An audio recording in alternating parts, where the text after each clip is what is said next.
Magandang hapon! Kumusta po? Narito po ulit ang update natin para sa lagay ng ating panahon.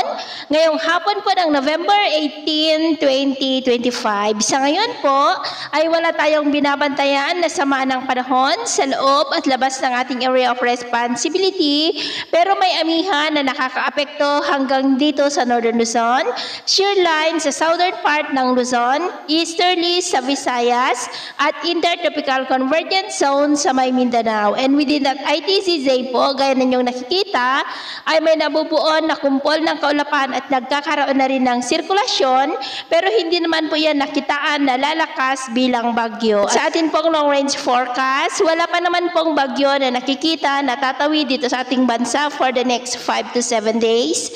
Pero hindi pa rin inaalis ang posibilidad na maaari na may sama ng panahon na mabubuo, lalo na sa susunod na linggo sa silangan ng ating bansa at ang development niya ng ating babantayan kung matutuloy o hindi. At sa lagay po ng ating panahon, ngayong hapon ay nakakaranas po ng maulap na kalangitan with isolated rains.